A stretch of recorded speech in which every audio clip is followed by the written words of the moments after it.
श्रवण संज्ञ सलाहकार भीष्म पितामह राज ऋषि पूज्य गुरुदेव श्री सुमति प्रकाश जी महाराज। प्रणामो आर्यन्ताणं प्रणामो सिद्धाणं प्रणामो आर्याणां प्रणामो वज्रायाणां नमो लोये सवसावूणम् एषो पञ्चनमुकारो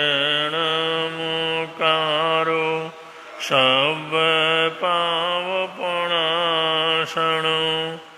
मङ्गलानं च सर्वेषां परमं वै मङ्गलम् मङ्गलानं च सर्वेषां परमं वै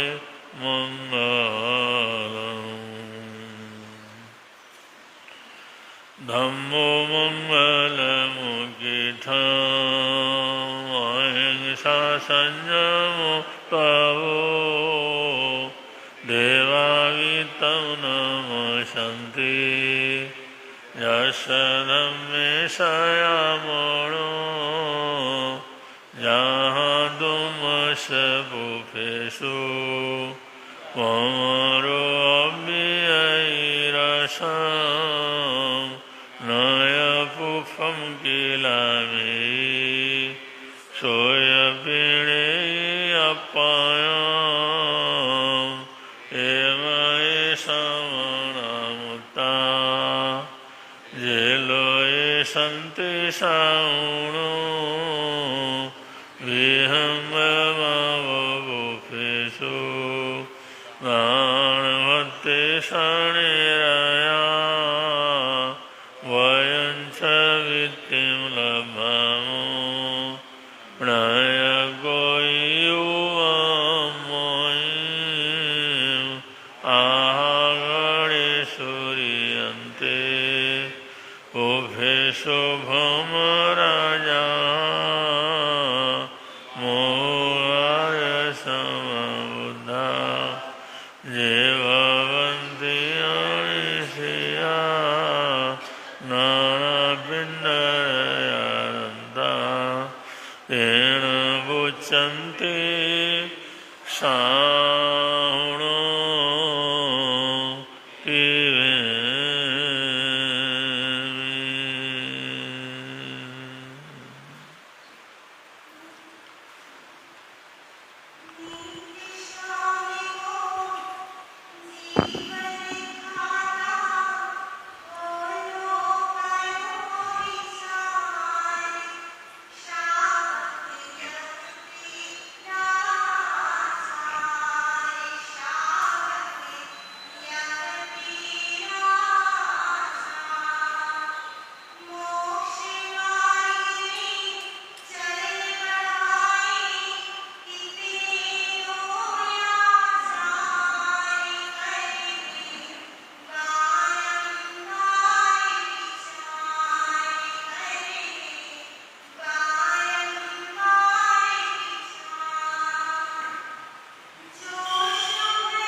ज्ञाता बने, धर्मदाता बने, खुद में आके खुदा और विधाता बने।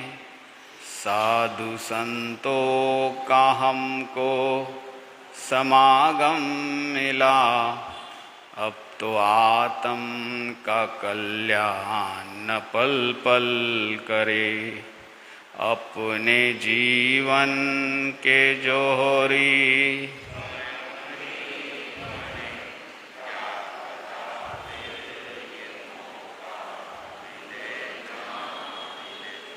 अनंत जीवों की रक्षा भी करना हमें, पाई अनमोल घड़िया लुटाना नहीं। जा रहा है समय घड़ी ये जन्म, जल्दी जल्दी सभी हम तैयारी करें। अपने जीवन के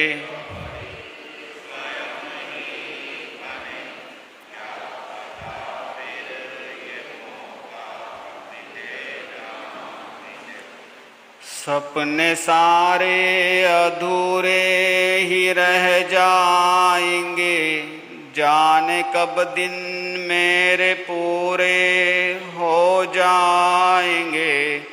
जिंदगी का पल भर ठिकाना नहीं, चेत चेत रे चेतन क्यों भूल रहा। अपने जीवन के जोहरी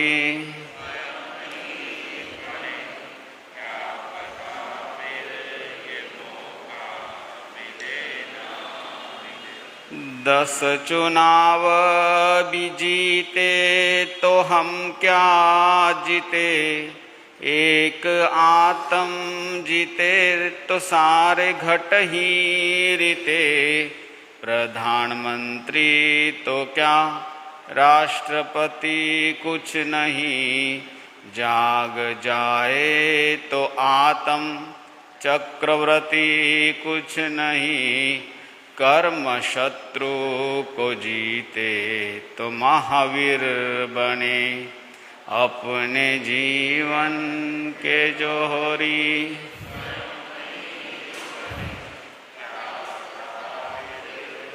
मौका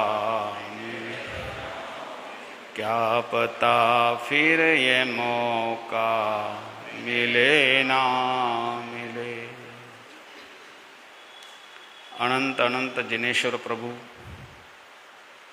आराध्य गुरुदेव एवं अत्र विराजित परम आदरणीय परम श्रद्धेय पूज्य गुरुदेव के पावन श्री चरणों में सच्चा नमन।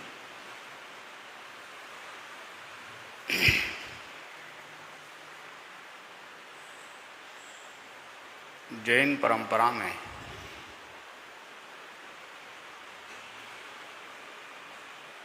या सनातन परंपरा में भी प्रायतः जिन परिवारों में थोड़ा भी धर्म आराधना होती हो, जिन परिवारों में कहीं ना कहीं पूजा पाठ जाप आदि का थोड़ा वातावरण हो,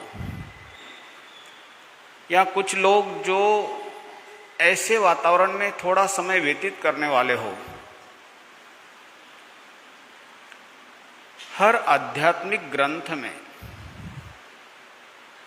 या हर ऐसे सत्संग में जहां समय समय पर एक शब्द अधिक सुनने को मिलता है, धर्म ध्यान करना चाहिए, धर्म के मार्ग पे चलना चाहिए, धर्म के वातावरण में जीना चाहिए, धर्म का सानिध्य लेना चाहिए, धार्मिक माहौल में जीना चाहिए, धर्म का आचरण करना चाहिए।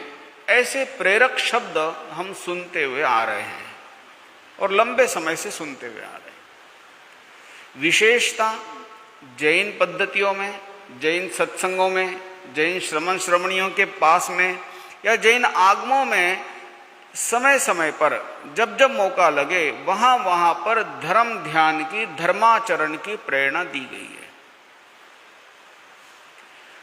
एक शब्द जो बहुत बार उपयोग में आए, उस शब्द को हो सके उतनी बार अधिक से अधिक जानने की कोशिश करनी चाहिए।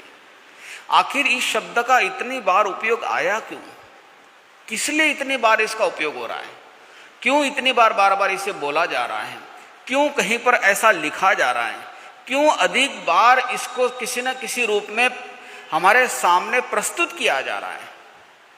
विशेषता धर्म ध्यान, धर्माचरण, धर्म में रहना, ये जो धर्म शब्द है इसको बहुत अधिक मात्रा में देखने में आता है।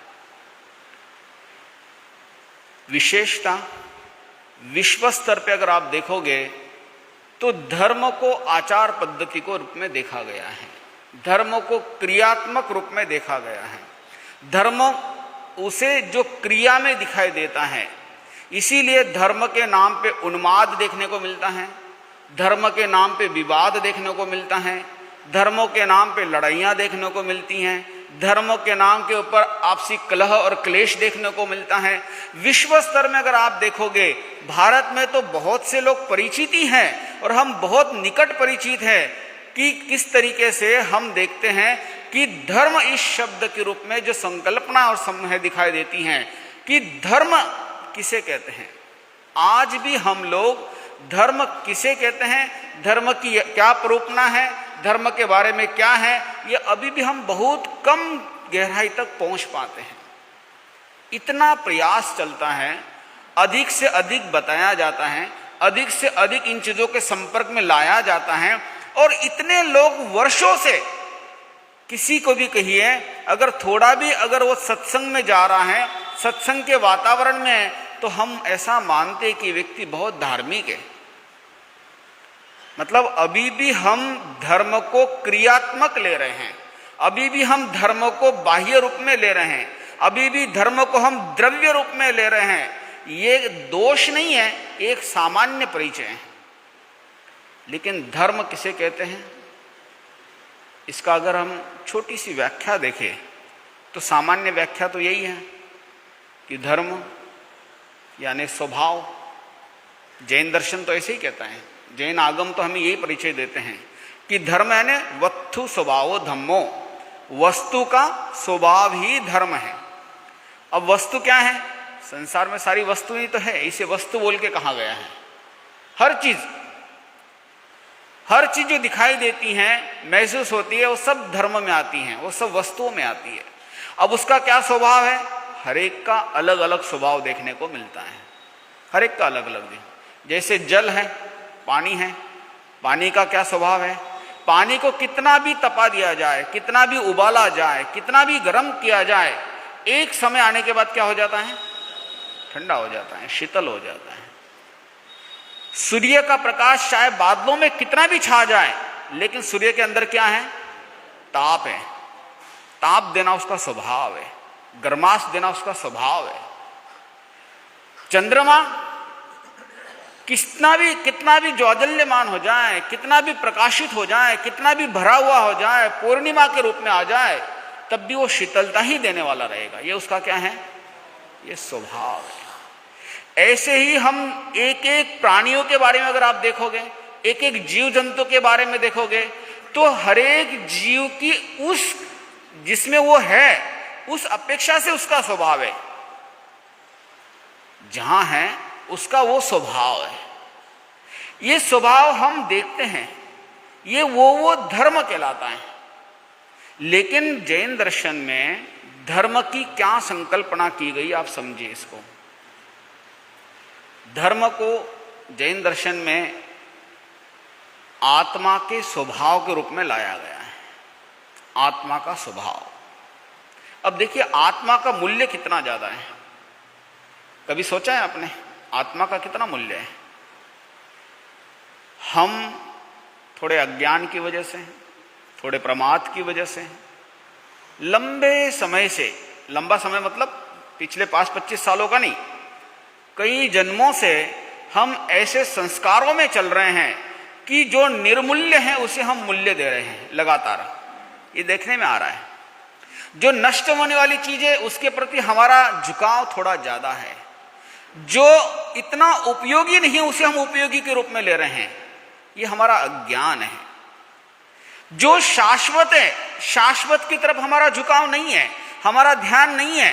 क्यों नहीं है? क्योंकि बोध नहीं है, जानकारी नहीं है, समझ नहीं है। धर्म के रूप में जो व्याख्या प्रभु कर रहे हैं, आत्मा को जहां आत्मा को मूल्य देने का विषय चल रहा है, धर्म ध्यान शब्द अगर उपयोग में लिया गया है, धर्माचरण उपयोग में लिया है, धम्म जागरण करके एक शब्द जो उपासक दशांश सूत्र में आया हुआ है, श्रावक श्राविका के रूप में हो या फिर श्रमण श्रमणी के रूप में है, उन्होंने सदा क्या करना चाहिए? धम्म जागरण करना चाहिए। धम्म जागरण यानी धर्म का जागरण करना चाहिए। अब जागरण कैसे करेंगे? धर्म का जागरण कैसे करेंगे? हम यहाँ पे धर्म यानी यहाँ पे आत्मा का रूप लिया गया है। मतलब आत्मा का मूल्य इतना अधिक है। क्यों अधिक है? क्योंकि सब वस्तु होने के बाद भी हम नहीं है तो उस वस्तु का कुछ मूल्य है? कोई मूल्य नहीं है। शरीर हमारा है। जिस शरीर के प्रति हमें इतना अच्छा अनुराग है, जिस शरीर को हम इतना सार संभाल कर रहे हैं, जिस शरीर को हम इतना देखना कर रहे हैं, जिस शरीर के प्रति हम इतना ध्यान देते हैं, जितना हम पूरा कॉन्शियस है, उस शरीर में भी अगर आत्मा नहीं है तो उस शरीर का कोई मूल्य नहीं। जिस बाह्य चीजों के प्रति हमें इतना अट्रैक्शन है, हम अपने एक एक अंग प्रत्यंग के लिए इतना प्रयत्न करते हैं, अगर थोड़ी सी खरोच आ जाए शरीर में तो उस खरोच को दूर करने का प्रयत्न करते हैं।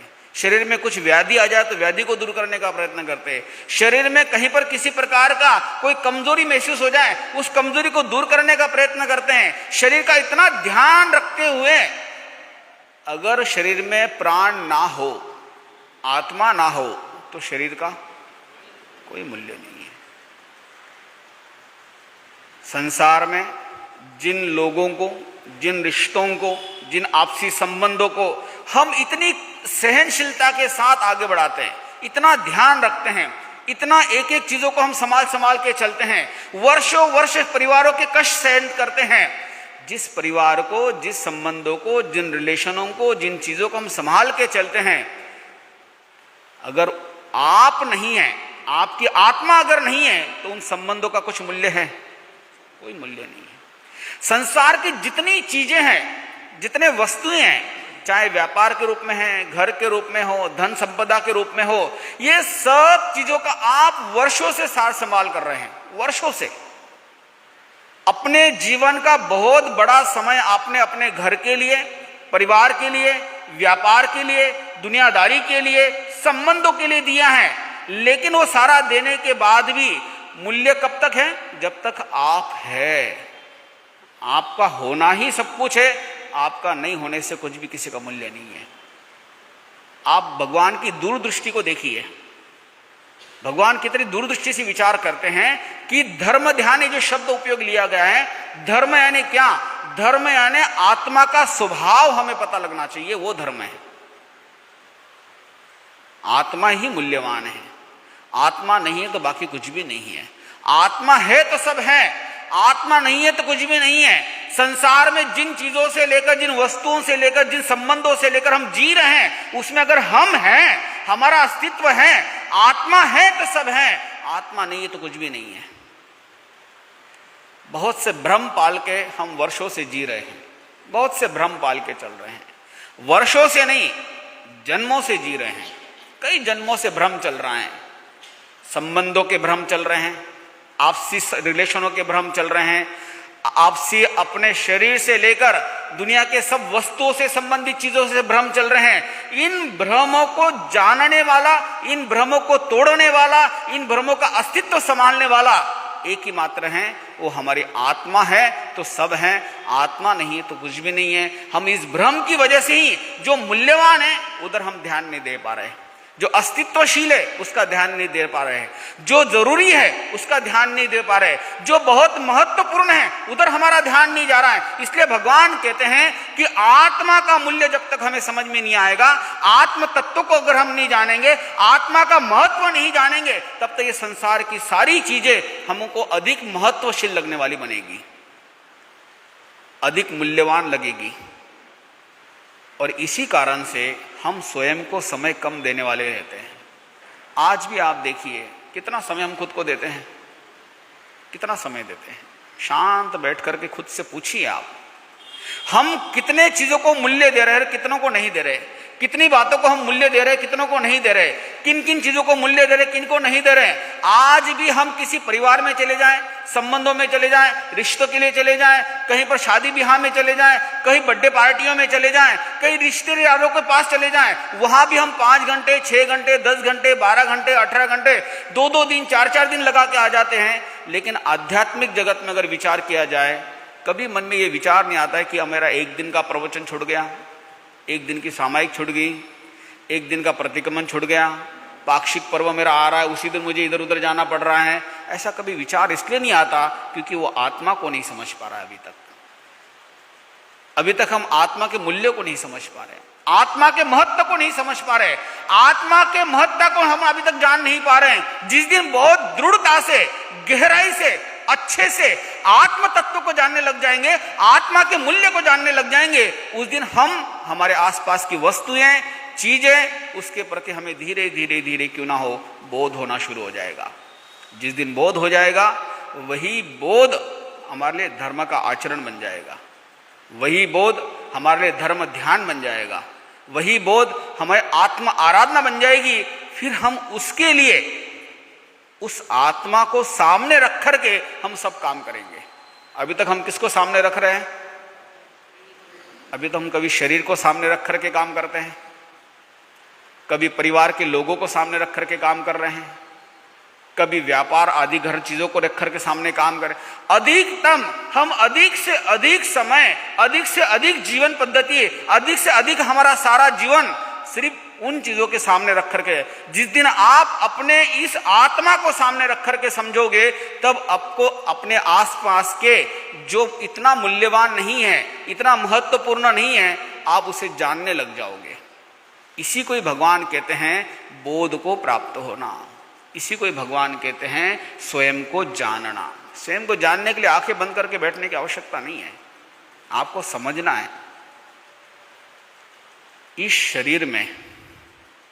शरीर में पैर के अंगूठे के पास में नाखून के अंदर अगर छोटी सी कोई फुंसी हो जाए, दिखाई तो नहीं दे रही है, दिखाई नहीं दे रही है, हल्की सी फुंसी कहीं हो जाए, उसके अंदर जो दर्द महसूस होता है, वो दर्द भी हमारे बोध कराता है कि मुझे दर्द हो रहा है पैर के उस हिस्से में, अंगूठे के एक छोटे से हिस्से में वहां कुछ दर्द हो रहा है। हम देखते हैं, ऊपर से दिखाई नहीं देता है।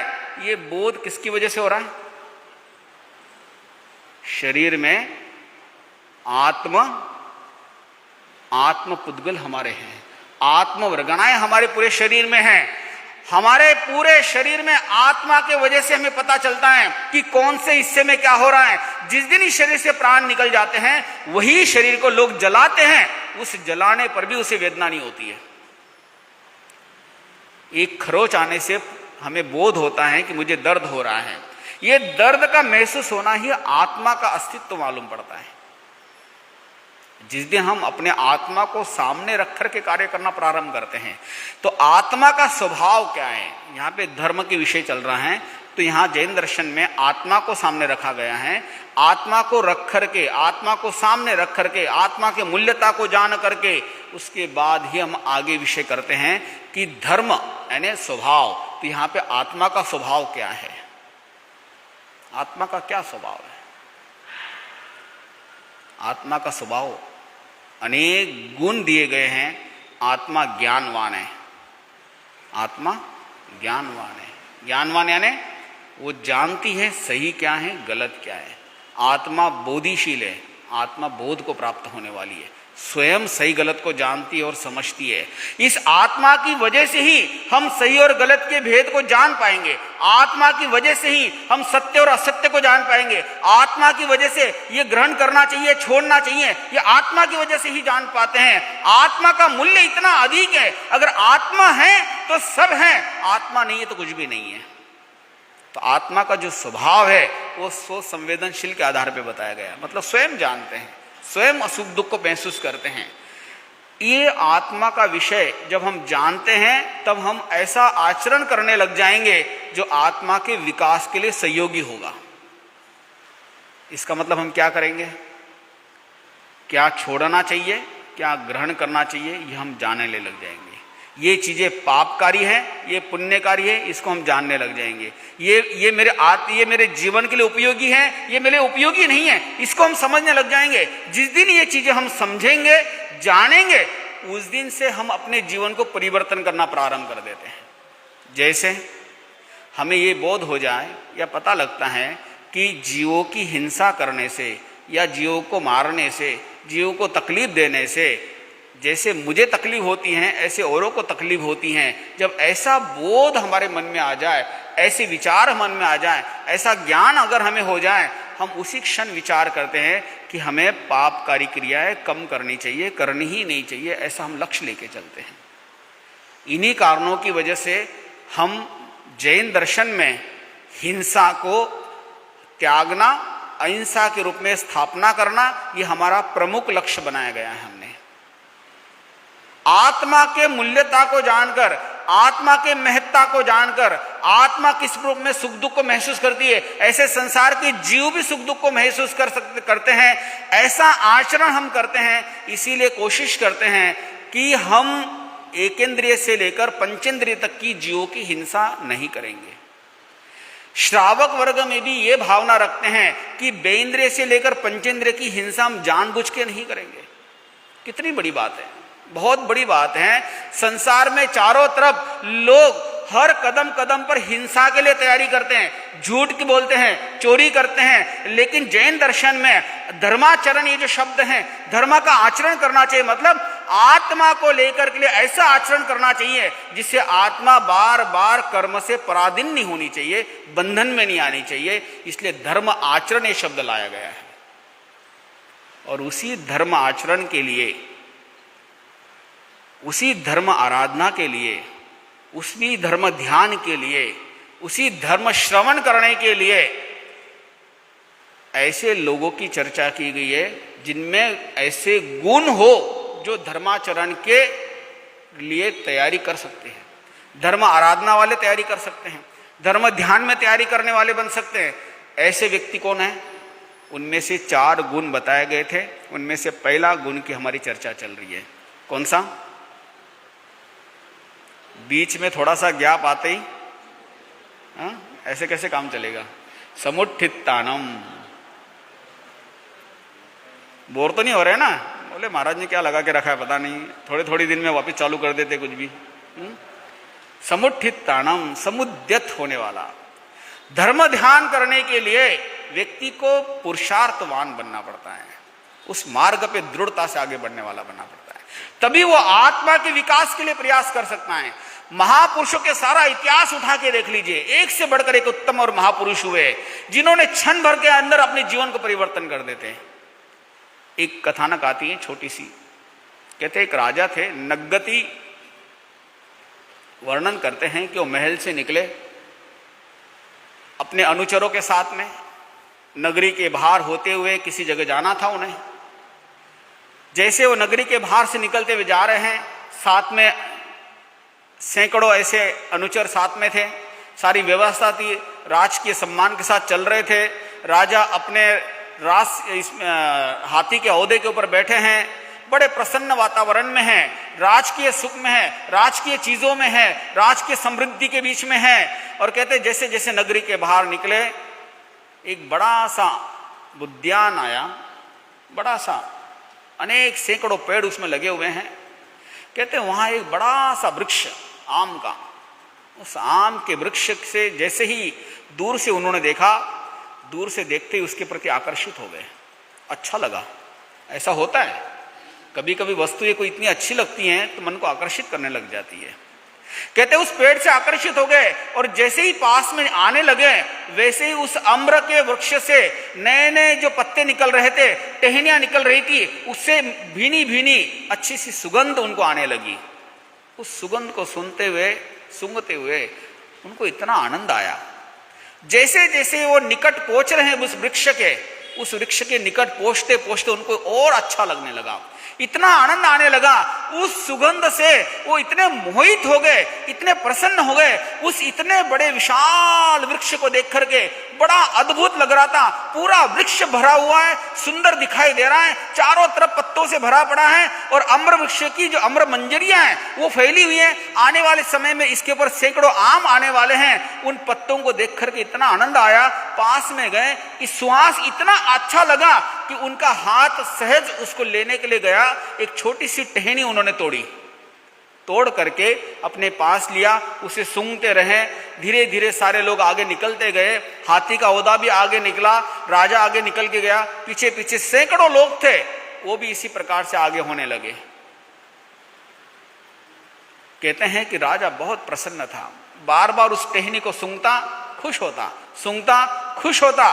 कहते जब बहुत आगे जाने के बाद, अपना कार्य सब निपट करने के बाद, मध्यकाल के समय में जब वापिस उसी रास्ते से लौट करके आए और उनको याद आया कि इसी आगे उद्यान आएगा, वहां पे एक बहुत बड़ा वृक्ष है, बहुत सुंदर है, बहुत मोहित है, प्रातःकाल में आया था, इतना अच्छा लग रहा था, वापिस मैं उसका सुवास लेकर के, वापिस उसकी सुगंध लेकर के मैं यहां से निकलूंगा। जैसे ही वो उस उद्यान से निकलने की कोशिश किया, जब देखे तो वो वृक्ष दिखाई नहीं दे रहा उनको, पत्ते बरोबर नहीं दिखाई दे रहे। एक ठूंठ सा, इतना बड़ा लकड़ियों का ठूंठ सा बना हुआ है। अब उसके ऊपर वो पहले जैसी सुंदरता नहीं है, पहले जैसा आकर्षण नहीं है, पहले जैसी इतनी टहनियां नहीं है। बड़ा हैरान हो गया। उसने अनुचर को पूछा, अरे अभी तो कुछ घंटे हम इधर से उधर गए थे, इसमें ऐसा हुआ क्या?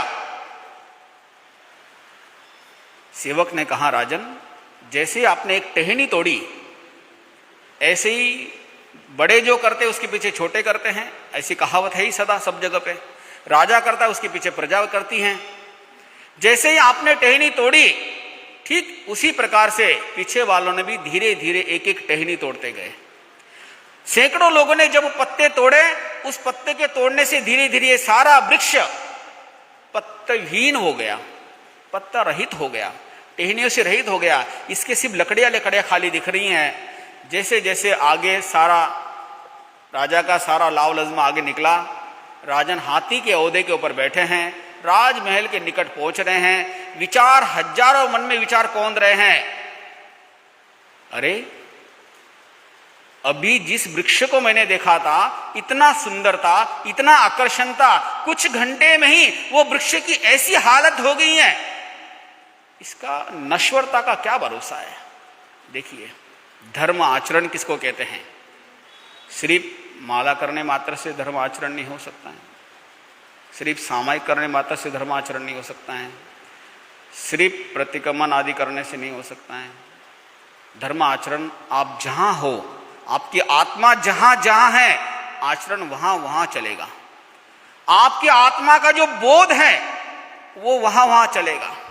राजन कहते हैं कि हाथी के ओहदे के ऊपर है, राजमहल के पास में आ रहे हैं, रास्ते में लगातार विचार कर रहे हैं, अरे उस वृक्ष की स्थिति हो गई है, आने वाले कल में मेरी भी ऐसी स्थिति होने वाली है। सब लोग विदा हो सकते हैं, सब जा सकते हैं, जीवन का क्या भरोसा। आप देखिए, कुछ देर में ही राजन बोध को प्राप्त हुए और उन्होंने निर्णय किया कि राजमहल में प्रवेश करने के पहले ही उन्होंने त्याग दिया राजमहल को। कितना अद्भुत है संसार है। इसी को क्या कहते हैं? ये धर्म का जो आचरण है, धर्म का जो बोध है, धर्म का जो श्रवण है, वो किसके लिए बना है? किसके लिए बना है? समुत्थितानम, समुद्यत होने वालों के लिए है, हर किसी के लिए नहीं बना है। ये आत्मा का जो बोध है, संसार की नश्वरता का जो बोध है, ये संसार के सैकड़ों लोग जाते हैं, आते हैं। जिस मशान में जो व्यक्ति रोज लकड़ियां लगाता है, सैकड़ों लोगों को लकड़ियां लगा कर उसमें जलाता है, उसको कोई बोध होता है क्या? देखा जाए तो उसको उसी समय बोध हो जाना चाहिए था। सैकड़ों नहीं हजारों लोगों ने जिसने अपने हाथ से किया हो, सैकड़ों लोग ऐसे होंगे जिन्होंने अपने सामने कितने लोगों को जाते हुए कंधे लगाए होंगे, कितने लोगों को हाथ लगा के आगे भेजा होगा, कितने लोगों को जाते हुए देखा होगा, हॉस्पिटल के अंदर कितने लोगों ने कितने लोगों को मरते हुए देखा होगा। लेकिन जरूरी नहीं है कि वो बोध को प्राप्त हो जाए। बोध को प्राप्त होने के लिए उद्यत होना पड़ता है, आत्मा के प्रति बोध होना पड़ता है, पुरुषार्थवान बनना पड़ता है, समुत्थित होना पड़ता है, समुत्थित होना पड़ता है। तब जाकर ये धर्म का श्रवण, धर्म का जीवन में आचरण में आएगा और ऐसा आचरण हमारे आत्मा को विकास करने वाला बनेगा। हम इसमें थोड़ा भी आचरण करेंगे तो निश्चित आनंद आएगा। आज इतना ही। ओम शांति।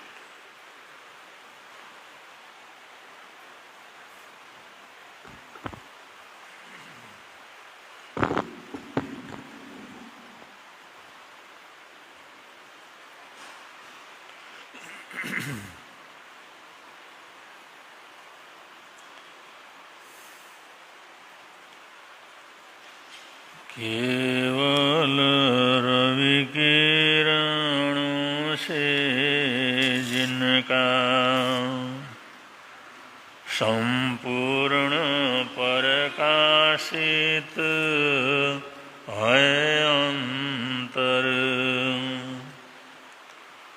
उनकी वाणी में होता है तत्वों का सुंदरतम दर्शन। सत्य दर्शन बोधाचरण पथ पर अविरल जो बढ़ते हैं मुनिगण।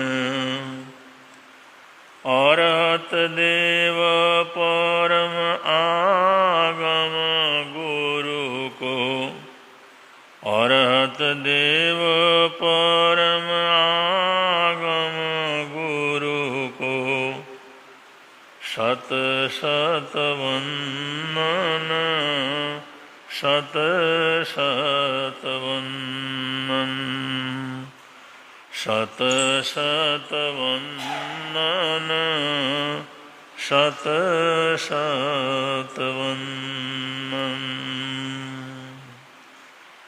जिणे पाशे तीनामेण और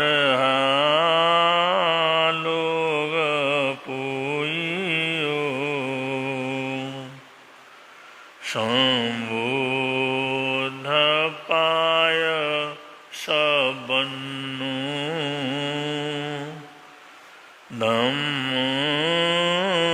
धम्मतीर्थ यरे जिणे।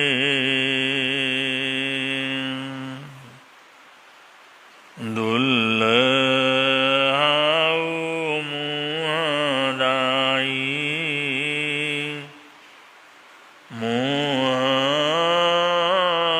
मुहाजीवी दुल्हा,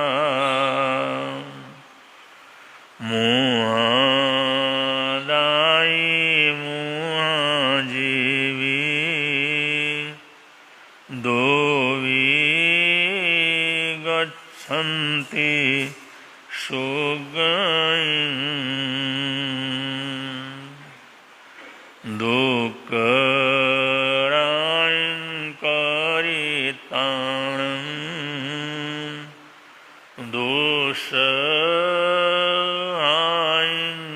सहितुय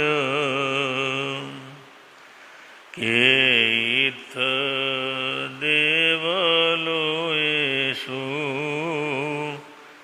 केइ सिद्ध्यन्ति निर्या।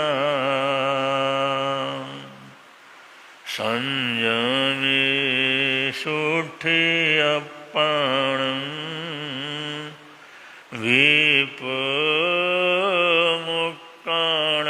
विपमुक्काणतायिणं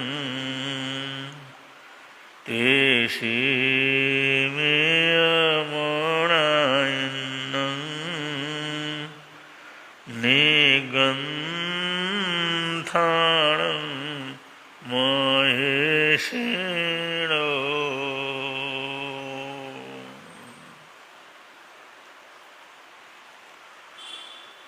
इन परमात्मा परमेश्वर के वचनों में ये कहा गया है,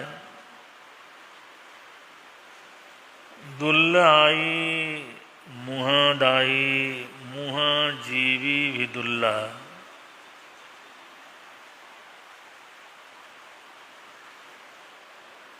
इस दुनिया में बहुत दुर्लभ होते हैं मुहादाई, बहुत उदार लोग, खूब दान करने वाले लोग,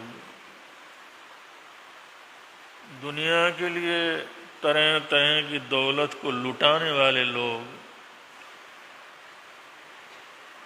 ऐसे लोग इस दुनिया के अंदर बड़े दुर्लभ हैं। कहीं कहीं कोई कोई ऐसी महापुण्यशाली आत्माएं पैदा होती हैं, खुद तो जीते ही हैं, उनके भरोसे से हजारों लाखों लोग बड़े आराम से अपनी जिंदगी को बसर करते हैं। ऐसे मुहादाई उदार देने वाले महापुरुष इस दुनिया के अंदर दुर्लभ होते हैं। शास्त्रकार आगे कहते हैं मुहा जीवी भी दुल्लहा। मुहा जीवी एक उत्तम प्रकार के जीवन को जीने वाले, एक बहुत श्रेष्ठ व्यक्तिगत जीवन को जीने वाले, किसी को तकलीफ न देते हुए अपने जीवन का बसर करने वाले, ऐसे मुहाजीवी भी दुल्लहा, ऐसे मुहाजीवी आत्माओं का भी दुनिया के अंदर होना बहुत दुर्लभ है। ये दोनों ही तरह के लोग इस दुनिया के अंदर बहुत दुर्लभ क्या करते हैं, होते हैं। तो प्रभु परमात्मा ने जो ये बात कही है, ये हमारे जीवन के लिए बड़ा एक मार्गदर्शन है। अगर हम अपरंपार संपन्नता के अंदर संपन्नता को बांटते हुए नहीं जी सकते हैं,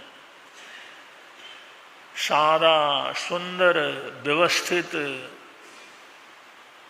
और अनेक प्रकार के आरंभ आदि कषायों से रहित जीवन को भी हम जी सकते हैं। और शास्त्रकार कहते हैं दोवी गच्छन्ति सुभगैं, उस मोक्ष को दोनों ही क्या कर सकते हैं, प्राप्त कर सकते हैं। एक प्रकरण आता है नसरुद्दीन मोहम्मद का। यह दिल्ली का बादशाह था, दिल्ली का राजा था नसरुद्दीन मोहम्मद। योगानुयोग बहुत ही सुंदर जीवन को जीने वाला वो व्यक्ति था। दिल्ली की सत्ता में दिल्ली का राजा, लेकिन उसके जीवन में इतनी सादगी थी, इतनी सादगी थी, जब राजकीय काम से निमट जाता था, राजकीय काम से उपरत हो जाता था, तो अपना भोजन पानी वगैरह करने के बाद कुरान शरीफ को हाथ से लिखना शुरू करता था। कि पहले जमाने के अंदर शास्त्र वगैरह सब हाथों से ही लिखे जाते थे, प्रकाशन वगैरह करने का ऐसा जो व्यवस्था उस समय नहीं थी। तो जब समय मिलता, तो समय मिलने पर, फ्री होने पर, सरकारी कामों से उपरत होने के बाद उसके हस्ताक्षर बहुत सुंदर थे और कुरान शरीफ की लिपि करना, लिखना प्रारंभ करता था। और उसकी प्रति पूरी होने के बाद उसको बेच करके जो उसके एवज के अंदर पैसा मिलता, उससे अपना गुजारा करता था। आप सोचेंगे बादशाह है तो ऐसा करने की क्या जरूरत है। उसके जीवन की सादगी थी कि भाई जो टैक्स आता है, जनता टैक्स भरती है, उससे खजाने भरे हुए हैं, वो तो जनता के लिए हैं, वो तो उन गरीबों के लिए हैं। जनता के द्वारा हम उनकी सुरक्षा करने की जिम्मेवारी हमारे ऊपर है। दुश्मनों से उनकी सुरक्षा करना मेरा कर्तव्य है। तो जो जनता टैक्स के माध्यम से जो राज खजाने को भरती है, उसका असली मालिक तो जनता ही है। हमें तो अल्लाह ताला ने उनकी व्यवस्था करने की एक जिम्मेवारी दी है, तो हम उनके पैसे का कैसे उपयोग कर सकते हैं? उनके पैसे से कैसे अपने कपड़े बना सकते हैं? उनके पैसे से हम कैसे तरह तरह का स्वादिष्ट भोजन कर सकते हैं? इसलिए हमारी अपनी कमाई होगी, उसी से अपना बसर करेंगे। अभी सोच आने की बात है, विचार आने की बात है। जब कोई आध्यात्म जगत के अंदर थोड़ा आगे बढ़ता है, कुछ पुण्यवानी जागृत होती है, तो ऐसे विचार पैदा होते हैं। तो अपने लिए, अपने जो निजी परिवार है उसके लिए वो राजकीय खजाने से कोई पैसा वगैरह प्रयोग नहीं करता था। इसका मतलब हमारे देश की भाषा में हक की कमाई, अपनी मेहनत की कमाई के अंदर जीता था। अपनी मेहनत की, अपना परिश्रम किया, उस अपने परिश्रम से जो कुछ अपने को मिला उसी से हम क्या करेंगे? गुजारा करेंगे। इसको कहते हैं मुहाजीवी, उदार अपने जीवन को जीने वाले, श्रेष्ठतम जीवन को जीने वाले। और इससे ज्यादा श्रेष्ठतम जीवन क्या हो सकता है? गृहस्थ में रहते हुए, राजसत्ता में रहते हुए, सारे वैभव में रहते हुए आदमी ये प्रतिज्ञा करे, खजाने की कोई चीज हम नहीं लेंगे, जनता से हम कुछ नहीं लेंगे, अपनी कमाई से जो आएगा उससे हम गुजारा करेंगे। तो इसके कहते हैं हक की कमाई, अपने परिश्रम की कमाई। और उसको उसी के अंदर आनंद आता था, उसी के अंदर उसको खुशी रहती थी। तो ये जो संसार के सुख हैं, ये इंसान के मन के ऊपर है, इंसान के सोच के ऊपर है, इंसान के विचार के ऊपर है। कि अगर हम मन से प्रसन्न हैं, अच्छे विचारों में प्रसन्न है, तो अच्छा होता चला जाता है।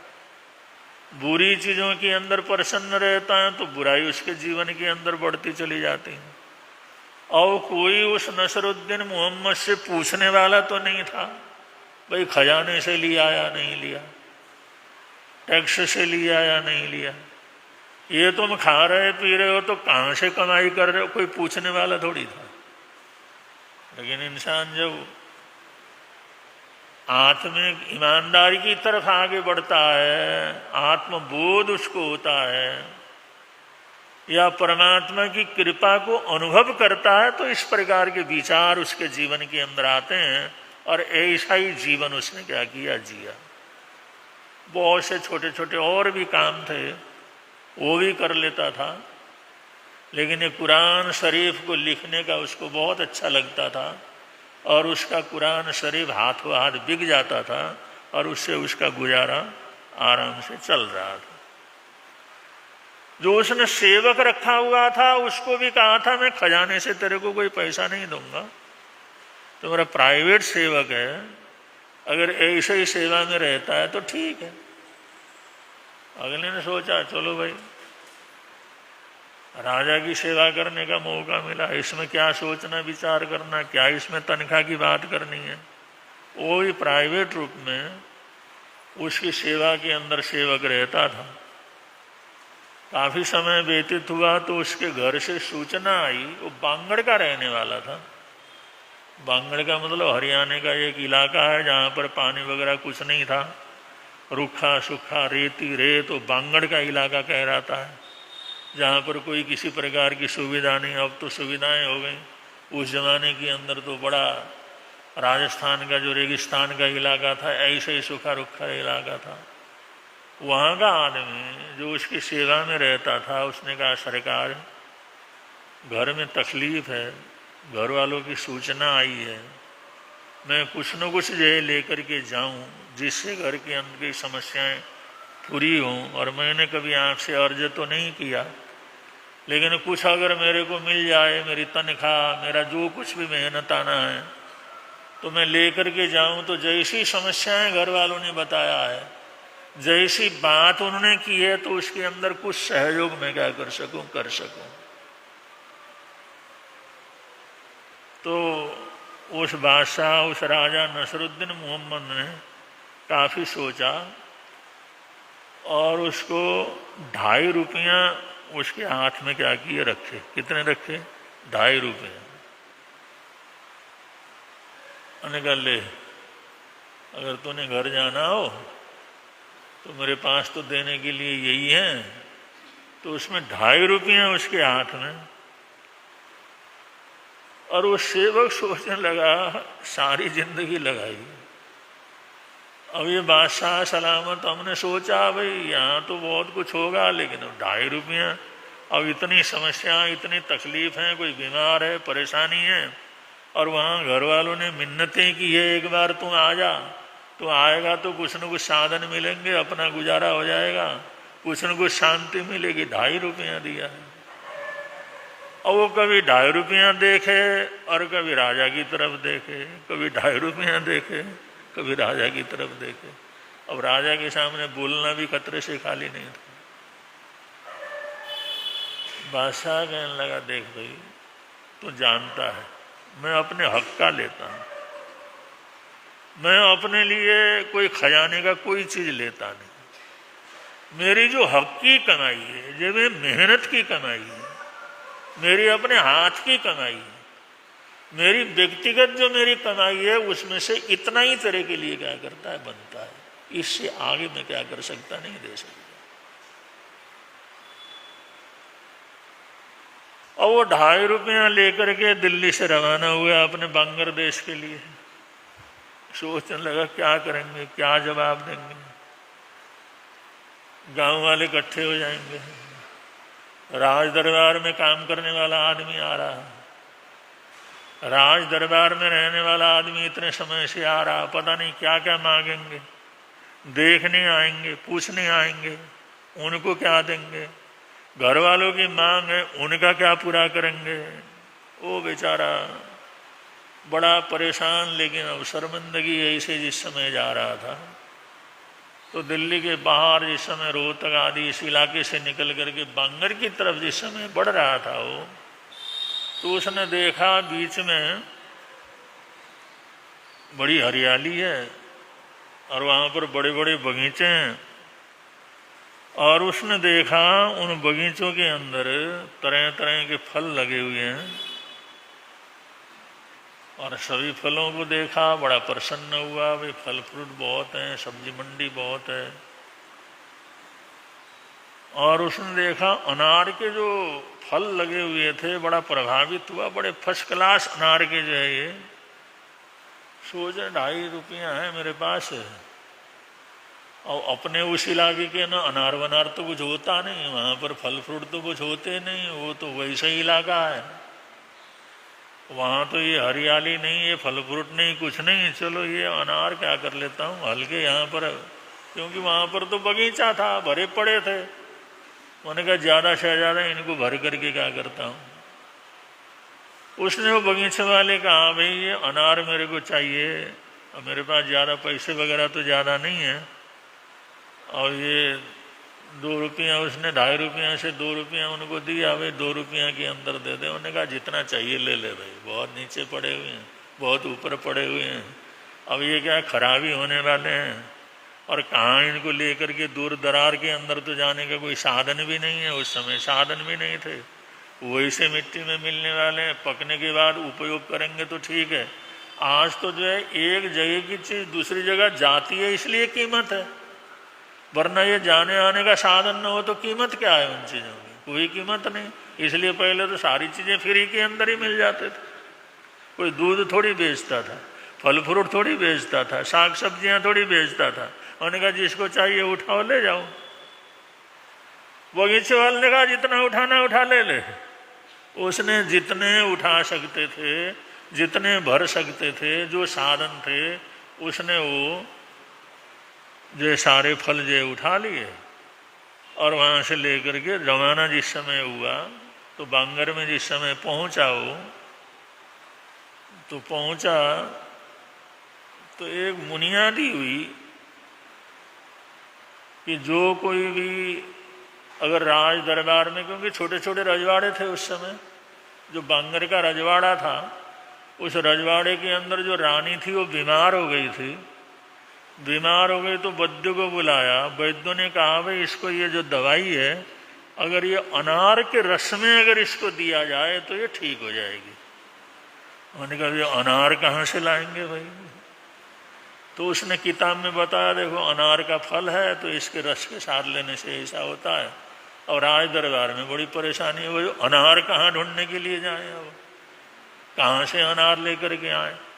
उसने मुनियादी करवा दी, किसी के पास भी अगर कोई अनार हो या उसकी सूचना दे तो उनको 500 रुपया तो उसको पुरस्कार में देंगे, और जो लाएगा तो उसको भी उसका उचित मूल्य क्या किया जाएगा, दिया जाएगा। ये जिस समय मुनियादी हुई उसके कानों में पड़ गई बात। अरे भाई मैं तो लेकर के आया हूं इतने फल, राज दरबार की तरफ से मुनियादी हुई है, चलो एक लेकर के जाते हैं, देखते हैं। जिस समय वो वहां से दरबार में जिस समय पहुंचा तो उन्होंने कहा भाई मुनियादी सुन करके आया हूँ। उन्होंने कहा लेकर के आए क्या? जिस समय वहां पर जिस समय जा करके उसने एक जो अनार का फल दे दिया वहां पर, और आप लोगों ने पूछा जिसके पास हो कोई उपलब्ध करवा सकता तो आकर के सूचना दे। पहले तो 500 रुपया तो उसको पुरस्कार में दिया, और एक अनार का 2000 रुपया उसको नगद उसको क्या किया, 2000 रुपये।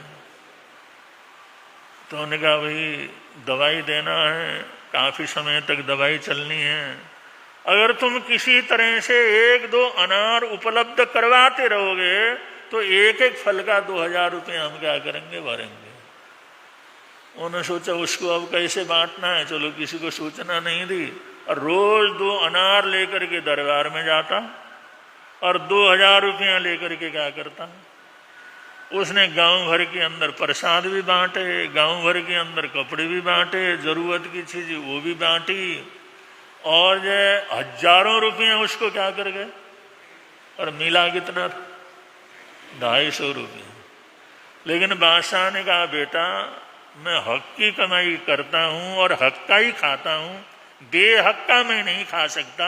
मैं राजा हूँ, कोई पूछने वाला नहीं है, लेकिन मेरा विश्वास है मैं अपने मेहनत की चीज के ऊपर करूँगा, इसलिए मेरे हक के सिर्फ इतने पैसे बनते हैं तेरे को देने के लिए। और जो हक की चीज है तो प्रभु परमात्मा है, वो अल्लाह ताला बरकत करेगा, तू चला जा। वो गया था, वास्तव के अंदर हजारों रुपये उसको क्या कर गए, मान सम्मान अलग से मिला, राज दरबार के अंदर अलग से उसका स्वागत सत्कार हुआ, और गांव भर के अंदर उसकी प्रशंसा हुई, इलाके के अंदर बड़ी प्रशंसा हुई। जो चीज नहीं मिलती थी वो भी उस व्यक्ति ने उपलब्ध क्या किया, करवाया। और पैसा कितना मिला था? सिर्फ 250 रुपये उसको मिले थे। तो कहते हैं हक की कमाई, इसी को कहते हैं दुल्लाऊ मुहाजीवी। जो मुहाजीवी होते हैं ना, ऐसा एकदम सुंदरतम जीवन जीने वाले लोग, अद्भुत जीवन जीने वाले लोग, उनके एक एक पैसे के अंदर बड़ी भारी बरकत क्या करती है। और कमाने वाला हजारों कमा करके भी भिखारी का भिखारी रह जाता है, तकलीफ के अंदर रह जाता है।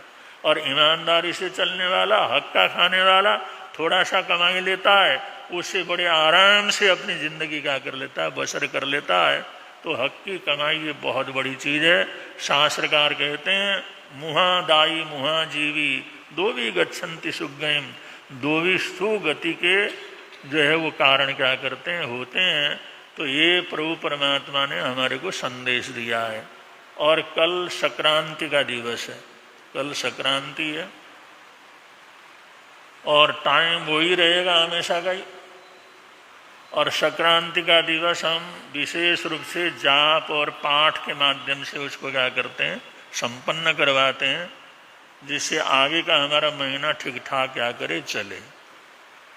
क्योंकि जो है मिडिल ईस्ट के अंदर जो युद्ध चल रहा है कई महीने से, उसमें लाखों प्रयत्न करने के बावजूद ईरान इजराइल और अमेरिका का कोई समझौता क्या हुआ, नहीं हुआ है। और इसकी वजह से पूरी दुनिया के अंदर अफरा तफरी का मामला है। इसलिए प्रधानमंत्री भारत के उन्होंने भी आह्वान किया है, इस समय हमारे को थोड़ा संभल करके चलने की जरूरत है।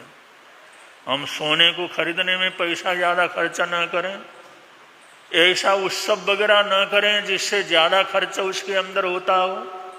बड़े बड़े बाहर जाने के ट्रिप वगैरह हम ना बनाएं। घर के अंदर ज़्यादा रह करके वहीं से काम करने का प्रयत्न करने और पेट्रोल डीजल से अपने आप को थोड़ा सा मुक्त रखने का प्रयत्न कर लें। इलेक्ट्रिक व्हीकल वगैरह का प्रयोग करें।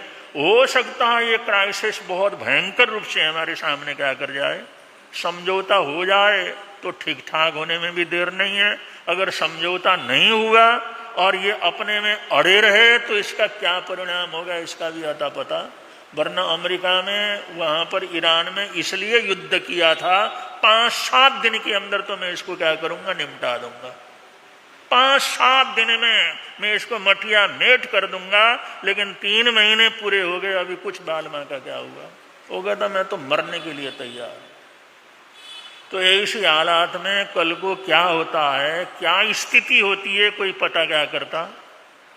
तो जो है इसलिए आने वाला महीना वैसे जेठ का महीना है, और जेठ का महीना वैसे बहुत गर्म क्या करता है होता है, और वो गर्मी दिमाग में चढ़ गया तो बड़ा भारी मुश्किल का काम भी हो जाता है। तो जेठ का महीना तो कल जो प्रारंभ होगा, तो कल संक्रांति का दिन है। तो सभी लोगों ने परिवार सहित आकर के संक्रांति सुनने का क्या करना है, प्रयत्न करना है। संक्रांति के पाठ जाप के अंदर सम्मिलित होना है, और इसकी सूचना भी जो है संघ की तरफ से सबको हो जाएगी, जिससे वो लोग भी आकर के लाभ क्या कर सकेंगे, ले सकेंगे। आज हमारे ठेठ कलकत्ता से हमारे श्रावक लोग आए हुए हैं, जो हमेशा सेवा में रहने वाले हैं। इसी तरह दिल्ली त्रिनगर से श्राविका जी भी यहाँ पर आए हुए हैं, और जो खूब धर्म ध्यान का लाभ लेते हैं, संभालते हैं। तो सभी आए गए लोगों को भी बहुत बहुत मंगल कामनाएं, सद्भावनाएं देते हैं। तो बड़े प्रेम के साथ आप लोग बोलेंगे, मिलता है